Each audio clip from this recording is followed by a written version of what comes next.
प्रिय दर्शकों, किस प्रकार आप अपनी स्मरण शक्ति में अभिवृद्धि कर सकते हैं और उसे दीर्घकाल तक उसी प्रकार बनाए रख सकते हैं। इसके लिए हम आपको आज कुछ यौगिक क्रियाएं बताएंगे, साथ ही साथ कुछ एक प्रयोगों का भी कथन करेंगे और आहार, उसके विषय में क्या आहार आप ग्रहण कर सकते हैं उसका भी कथन किया जाएगा। तो चलिए प्रारंभ करते। मानसिक विकृतियों की निवृत्ति और स्मरण शक्ति को दीर्घकाल तक बनाए रखने में प्राणायाम अत्यंत उपयोगी हैं, जैसे भस्त्रिका प्राणायाम और कपालभाति। कपालभाति तो अत्यंत उपादेय है। और उसके साथ ही साथ अनुलोम विलोम प्राणायाम।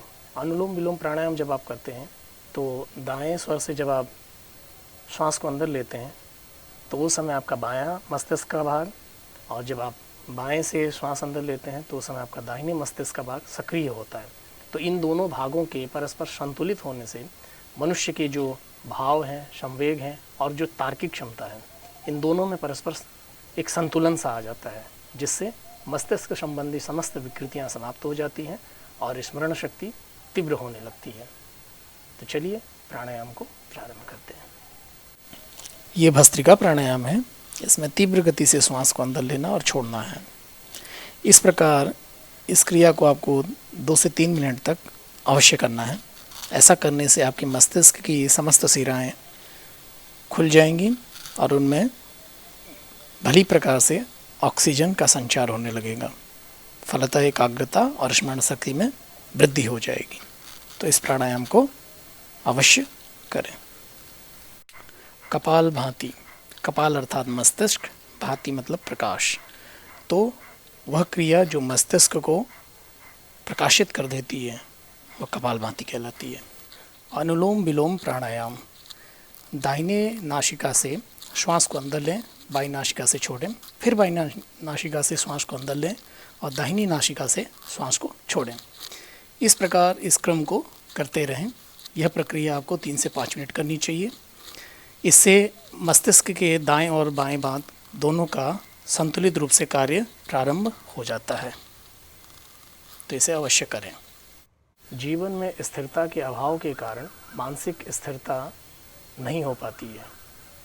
इस वजह से स्मरण शक्ति का क्षय होना प्रारंभ हो जाता है। अगर आप विद्यार्थियों को देखें तो वे अधिकतर विद्यार्थी जो अध्ययन करते हैं वो उनको परीक्षा काल में या अन्य समय पर विस्मृत हो जाता है। इसके पीछे कारण क्या है?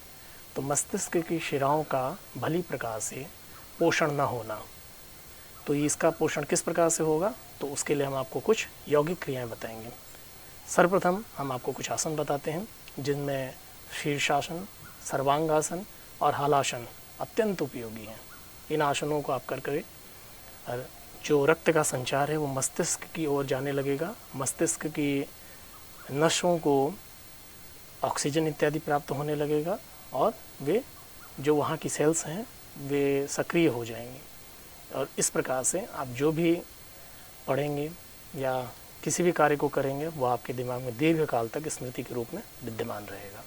तो चलिए प्रारंभ करते हैं इन योगासनों को। ये देखिए, ये है शीर्षासन। अगर जो शीर्षासन न कर पाएँ वे सर्वांगासन का प्रयोग कर सकते हैं। इससे भी उन्हें इसी प्रकार का लाभ प्राप्त होगा। लेकिन ध्यान रहे, गर्दन, आँख, नाक, कान इत्यादि में दिक्कत हो तो ना करें। ये हलासन है, हल जैसी आकृति वाला। इन सभी आसनों से मस्तिष्क में रक्त का संचार और ऑक्सीजन की भरपूर मात्रा में प्राप्ति होने लगती है। इस क्रम में आप ध्यान भी अवश्य लगाएं। ध्यान एकाग्रता के लिए अत्यंत उपादेय है और जब मनुष्य एकाग्र भाव से किसी कार्य को करता है तो वह स्मृति रूप में दीर्घकाल तक विद्यमान रहता है। तो ध्यान लगाना परम उपादेय है।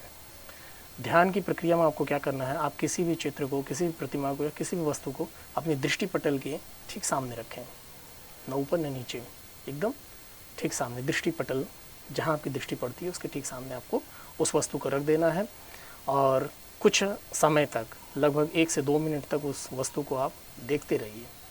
अन्य विषयों से चिंतन को हटा करके समस्त आपका जो ध्यान होना चाहिए उस वस्तु पे एकाग्र हो जाना चाहिए। इस प्रकार एकाग्र हो जाने के बाद फिर धीरे से अपने नेत्रों को बंद करें।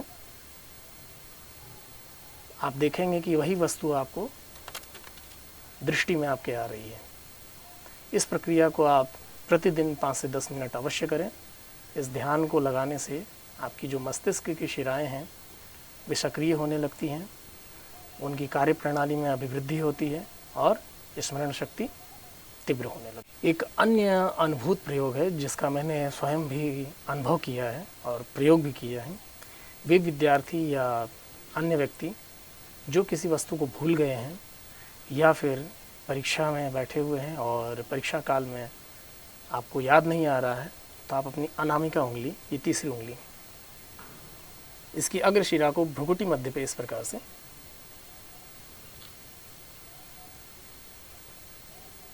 लगभग 10 से 15 सेकंड तक इस प्रकार हल्का सा प्रेस करें। ये आपका केंद्र बिंदु है। इसको प्रेस करने से और वो अनामिका शिरा इसके द्वारा प्रेस करने से आपको वो विस्मृत वस्तु याद आने लगती है। तो इस प्रयोग को विद्यार्थी लोग अवश्य करें। भ्रुकुटी मध्य पर ध्यान को, दृष्टि को केंद्रित करने से और नासिकाग्र पर दृष्टि को केंद्रित करने से भी स्मरण शक्ति में वृद्धि होती है। ये क्रिया आपको किस प्रकार से करनी है? आप भ्रुकुटी मध्य पे दोनों दृष्टि को यहाँ पे केंद्रित करें। इसका सबसे ज़्यादा जो प्रभाव दिखाई देता है, परिलक्षित होता है, वह समस्त सांसारिक विषयों से आपके चित्त को एकाग्र करने की दिशा में दिखता है। मतलब अगर आपका मन बहुत भटकता है, आप अध्ययन या किसी भी कार्य में एकाग्र भाव से नहीं लग पाते हैं, तो आप इस क्रिया को अवश्य करें। और इसी प्रकार नासिकाग्र में भी आप दृष्टि को केंद्रित करें। इस क्रिया से आप जब एकाग्र भाव से किसी भी कार्य को करेंगे तो दीर्घ काल तक आपके स्मरण में विद्यमान रहेगा।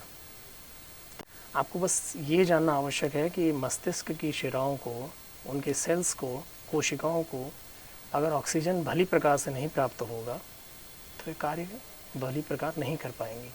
इसलिए आवश्यक है कि आप यौगिक क्रियाओं को करें, प्राणायाम करें, कुछ आसनों का अभ्यास करें और ध्यान लगाएं। और आहार में बादाम, अखरोट, दूध, घी इत्यादि का सेवन करें। वे वृद्धजन जिनको वस्तुओं को भूल जाने की आदत सी है, जैसे कुछ व्यक्ति चश्मा पहने हुए भी चश्मे को इधर उधर ढूंढते हैं, तो इस प्रकार की परेशानी से निजात पाने के लिए अखरोट का सेवन अत्यंत उपादेय होता है। तो हम आशा करते हैं कि आप सभी लोग इन क्रियाओं को नित्य प्रति करेंगे और इससे लाभान्वित होंगे। तो मिलते हैं फिर एक अगले वीडियो में जिसका शीर्षक होगा लंबाई किस प्रकार बढ़ाएं।